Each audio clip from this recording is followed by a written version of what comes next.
Guz with Music and Interview Affairs, and I'm here with the Kin. How you doing?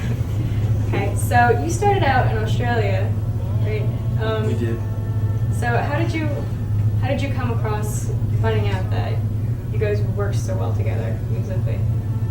Well, it wasn't at first. I mean, obviously we're brothers.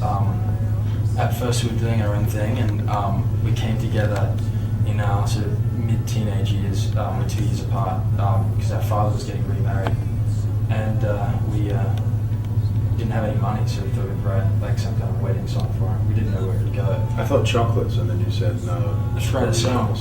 So we started doing this harmony stuff, and it was, we couldn't not do it after then. We recorded it, and about a year later we met up again, and then ended up in New York a few years ago, and we've been in the States ever since, so we couldn't not do it. So was it a hard transition to go from Australia to over here in the States? Well, I think we really, in a way, we formed over here, and we finished school here, finished high school and stuff here, so we were already over here, and we just started writing music together. So, in a way, really, our first shows were in New York City, so we kind of cut our teeth here, and then we really just did our first tour this last December in Australia, properly.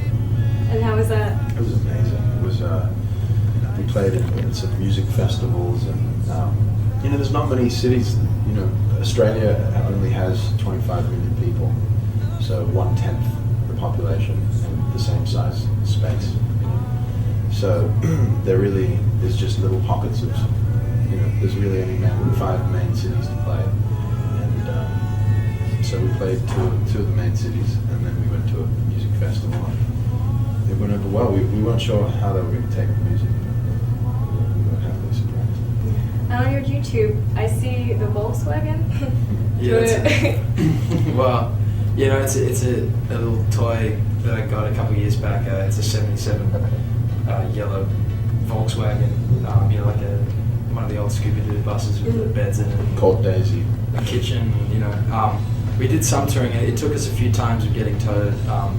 We toured in it for about 6 months or something, and realized it's just completely unreliable. Just when I thought it was nice and warm, and I'd been cruising around in New York, we get stuck.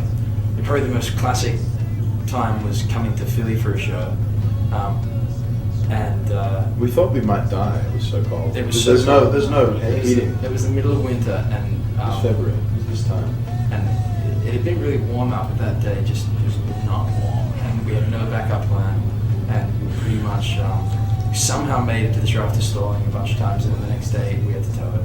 But we did have a video camera on the thing, so on the bus, so we decided we'd just take some B-roll footage, and we got, for example, we had a lipstick camera of Tari driving, and we sped that up, and so he's like all these like little actions like that, and we also got, the tow, the car being towed away, stuff like that, and me with shorts on my head, trying to stay warm. Stay warm. So it became sort of a guerrilla renegade kind of music video. So that was all you? All the cinematography was you? Yeah, well, us and our friend. We had a camera. So that was it. It was just like, so the adventures, a day in the life off really was that kind of thing. But we now have upgraded to a much more comfortable ride. Good. Reliable.